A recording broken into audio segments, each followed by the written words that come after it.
Para a pesquisa realizada em 2012 pelo Instituto ProLivro, leitor é todo aquele que lê um livro a cada 3 meses. E você, se considera um leitor? O número de leitores no Brasil chega a 88 milhões de pessoas, o que equivale a mais de 40% da população brasileira. Pode parecer muito, mas o que preocupa é que o número diminuiu 9% em 5 anos. O índice de leitura é maior entre estudantes, porém os livros vêm perdendo espaço para outras plataformas, como a televisão, os filmes e a internet. Fique conosco, pois a Universidade Aberta está começando.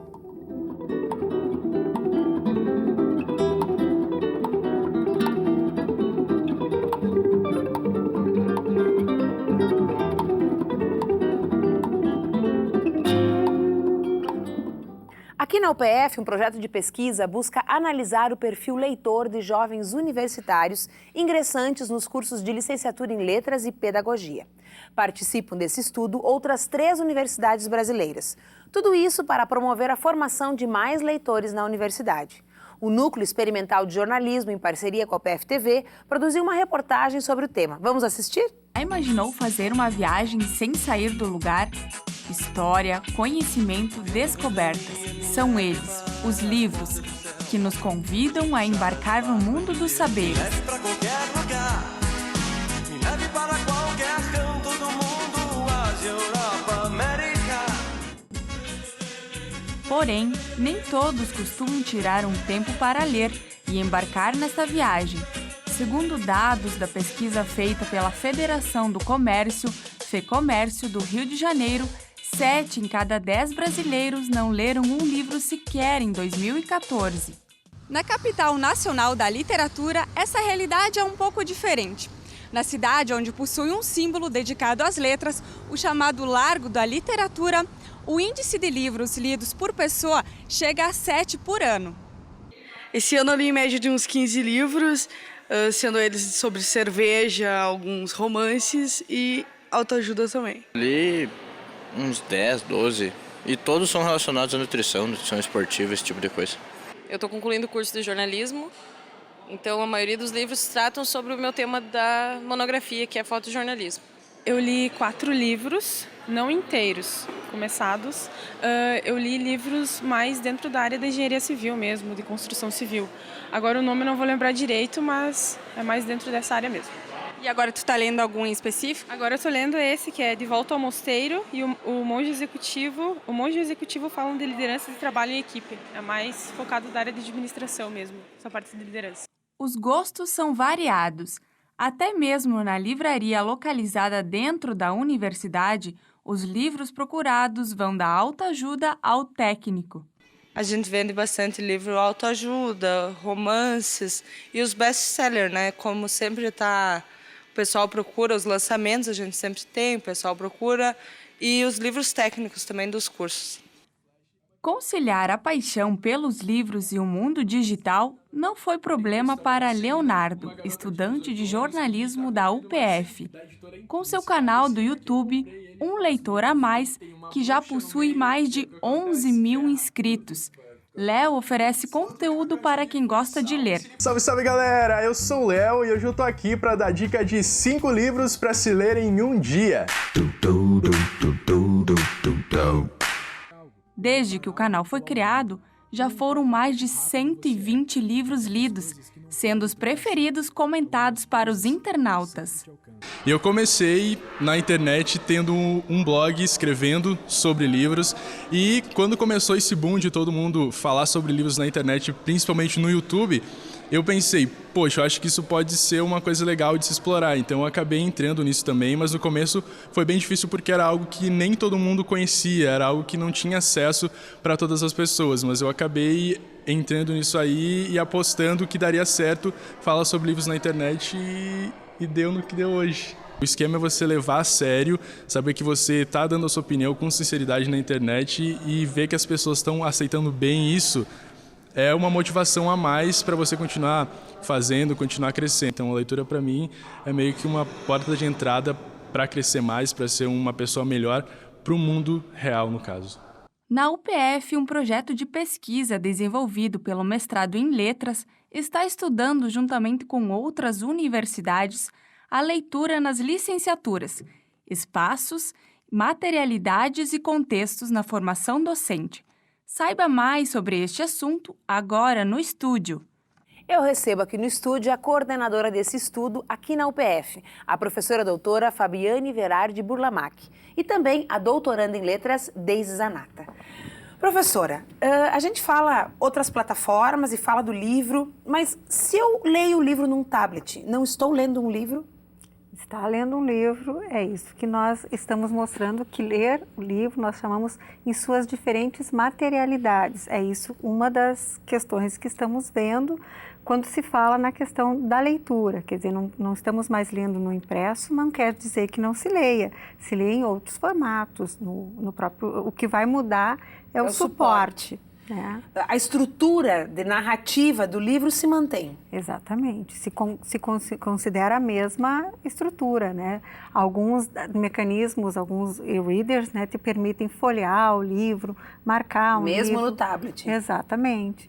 E no celular, a leitura de celular também agora é cada vez mais comum, né? É comum porque às vezes os celulares não são mais tão pequenos como nós queríamos. As próprias telas te ajudam e há aplicativos de leitura também, né? E essa preocupação com o número de leitores, ela está restrita ao livro, essa percepção de narrativa, né?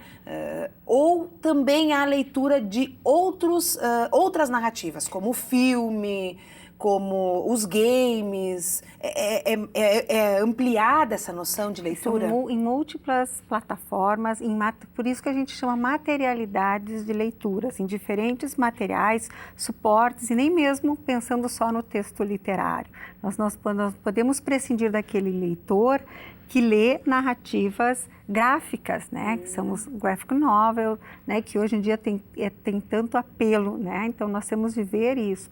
E a nossa preocupação é com esse leitor, que vai ser o formador de leitor na educação básica. Por isso os cursos de letras e os cursos de pedagogia. Exatamente, porque nós estamos trabalhando com formadores dos leitores na educação básica. Então, os da pedagogia trabalham com a educação infantil e o ensino fundamental 1.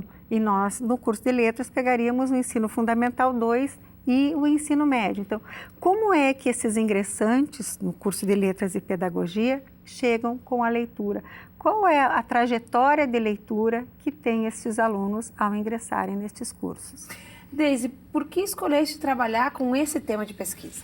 Em primeiro lugar, porque é um tema relevante para a sociedade quando se pensa em formação de leitores, ou seja, a gente comenta muito a questão de formar leitor na escola, mas quem vai formar esses leitores na escola são os professores. É preciso ser leitor para formar leitores. Então, é preciso que nós formemos, que sejam formados os professores como leitores, para depois expandir essa questão da formação da leitura na escola. É importante pensar um pouco dessa migração, não só das múltiplas plataformas, mas do leitor que começa a navegar em outros formatos, a tal da narrativa transmídia, né? Tu não lê mais só o livro é adaptado para o cinema, aí tu assiste o filme, aí o filme é adaptado para um game, ou o game vira filme, e esse leitor começa a circular. Essa habilidade é uma habilidade que tem que ser desenvolvida, ou quando o leitor chega na universidade, esse leitor que vocês estão encontrando, ele já traz isso?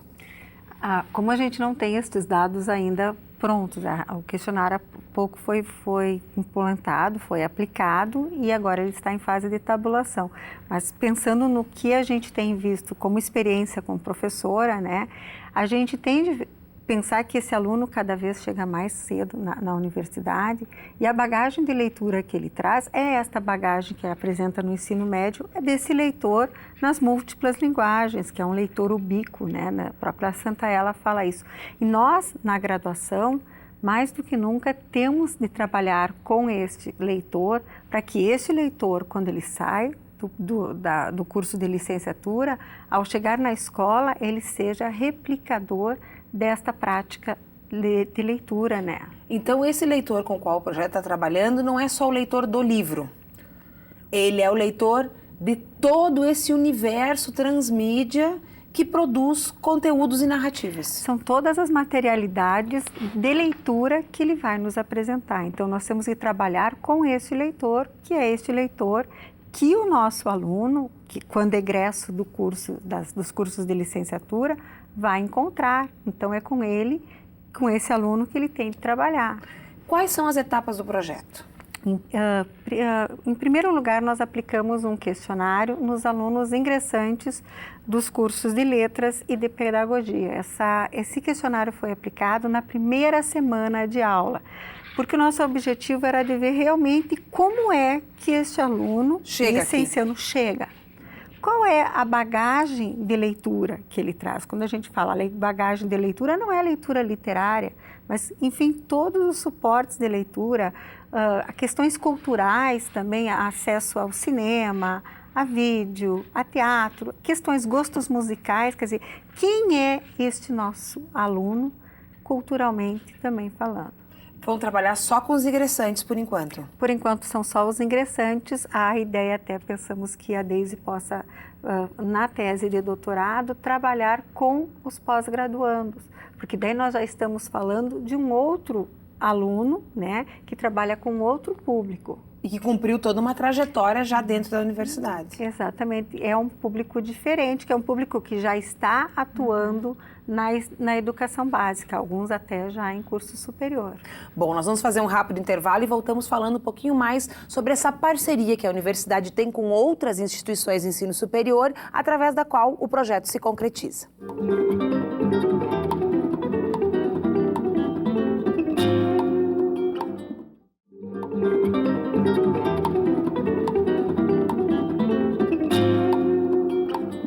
Estamos de volta com Universidade Aberta. Hoje falamos sobre um projeto de pesquisa que busca analisar o perfil leitor de jovens acadêmicos dos cursos de licenciatura em Letras e Pedagogia da UPF. Continua comigo nesse segundo bloco a coordenadora desse estudo aqui na universidade, a professora doutora Fabiane Burlamac, e a bolsista do projeto, Sabrina Amália Schneider. Fabiane, nós falamos que é na UPF, mas não é só na UPF, né? É nesse conjunto de universidades que, em parceria, desenvolve o projeto. Esse projeto é um PROCAD, que é um programa de cooperação acadêmica entre programas de pós-graduação. Então, nós somos a equipe proponente, quer dizer, a universidade proponente é a Unesp de Marília, né? O curso de pedagogia da Unesp Marília, em parceria com outras instituições, que é a Unesp de Presidente Prudente e a Universidade Federal do Espírito Santo com o curso de Letras. Então, o curso de Letras é contemplado também não só na UPF, que a coordenadora é do curso de Letras, a Vitória também coordenadora é do curso de Letras, e as duas coordenadoras da Unesp são do curso de Pedagogia, para que a gente possa fazer realmente esse cruzamento. Então, é um projeto financiado pela CAPES, há um subsídio, né? Então, para que a gente aplique este projeto, né? Desenvolva. Qual é os ganhos que uma instituição tem quando ela entra em projetos interinstitucionais? Em primeiro lugar, é a parceria, né? Esse intercâmbio entre os professores, né? A gente nós temos verbas para ir. A gente chama de mobilidade, né? Entre os programas, não só. E o que é interessante é que não são só os professores que têm a possibilidade de ir, os alunos têm possibilidade também de assistir aulas nas outras instituições. Nós temos a possibilidade dos pós-doutorados também com bolsa, tudo trabalhando com essa parceria. Quer dizer, isso é uma forma de fortalecer não só o curso de graduação, mas também o curso de pós-graduação, né? E nesse sentido, os questionários, então, foram desenvolvidos entre essas 4 instituições. Exatamente. As 4 instituições elaboraram, as 4 coordenadoras do PROCAD, né, das 4 instituições, nós elaboramos este questionário, que é o mesmo questionário que foi aplicado nas 4 instituições nos cursos de Letras e Pedagogia. Agora, qual é a próxima etapa do projeto? Então, os dados estão sendo tabulados. Então, fizemos a tabulação, quer dizer, está terminando essa questão da tabulação dos dados. E aí nós vamos partir para a análise dessas tabulações, desses resultados. E a ideia é promover ações que modifiquem esse cenário ou ações propositivas para se trabalhar com as questões da leitura a partir do que nos foi apresentado. Essa preocupação de formar leitores é uma preocupação muito antiga na Universidade de Passo Fundo, né? E é uma das linhas do programa de pós-graduação em letras, que tem mestrado e doutorado. O que mudou nesses anos todos em que a universidade tem se debruçado sobre esse tema? A linha mestra, né, do programa de pós-graduação em letras é leitura e formação do leitor, porque o nosso programa é um programa que dialoga, ele é interdisciplinar entre a literatura e entre a linguística, né? Então a linha central é a leitura e formação do leitor. O que mudou, eu acho que é uma caminhada de formação do leitor, de preocupação com essa questão de como oferecer a leitura ao jovem, ao aluno, mas a gente sempre pensou assim na formação do leitor, no mediador, em como vamos formar esse mediador. E agora a gente está percebendo também que precisamos formar já desde do curso de formação, desde a licenciatura, precisamos trabalhar com esse aluno que vai ser o formador de leitores. Eu queria perguntar para a Sabrine por que desde tão cedo, já na iniciação científica, né, se envolver com uma pesquisa assim. Uma pesquisa grande, que envolve muitas instituições, que tem um volume de trabalho grande também. Primeiramente, acho que vem essa questão de você ter um contato com o universo acadêmico além da graduação, além dos níveis normais. E é uma experiência realmente agradável de ver como que chega o leitor, independente não só na graduação, como a formação dele no ensino médio, no ensino fundamental e até na educação básica. Trazer essa à tona o porquê de não ter tantos leitores, de não haver até a mediação familiar, às vezes, dentro, ter um primeiro mediador, ou possivelmente passar para o professor, por um bibliotecário como mediador, trazer ele para esse mundo da leitura. Porque os nossos leitores, embora a gente se alarme um pouco com o dado que eu li no início do programa, né? Quer dizer, 40% da população brasileira é leitora. Esse dado é real? Ou ele está bem aberto a interpretações? Eu acho que ele está bem aberto a interpretações, até porque nós temos que repensar também a questão do que é leitura, o que significa ler. Será que nós estamos levando em consideração as múltiplas possibilidades de leitura? Será que estamos levando em conta os textos que não são canônicos e que não estão na escola? Muitas vezes aqueles textos a gente ouve muitos dizer, meus filhos não leem, meus alunos não leem, e a gente nunca o mercado editorial juvenil produziu tanto e vendeu tanto. As crianças estão lendo, então o que eles estão lendo? Será que de fato nós estamos olhando para o que eles estão lendo? E sobre essa fala, importa muito assim, ou como categorizar a qualidade daquilo que é lido? Importa em primeiro lugar, ou é mais importante que o leitor leia, enfim, ou o que ele lê também é relevante, ou é muito mais relevante do que ele lê indiscriminadamente qualquer coisa? Eu acho que a qualidade importa muito, né? Mas a gente tem visto que pelo fato de a escola estar muito centrada em livros que para ela são sacralizados, muitos outros textos que são de boa qualidade e que estão sendo lidos pelos jovens não ficam à margem. Exatamente, estão à margem da escola. Então, não é todo... A questão é de nós trazermos para a escola esses textos que não estão canonizados, sacralizados ainda pela crítica. Aí vem a pergunta, a famosa pergunta, eu vou botar a professora Fabiane numa enrascada, mas vou fazer igual. O que determina se aquela leitura, independente da plataforma ou da narrativa a que ela corresponda, ela é de qualidade ou ela não é de qualidade? Como é que uma pessoa comum, leiga, pode saber?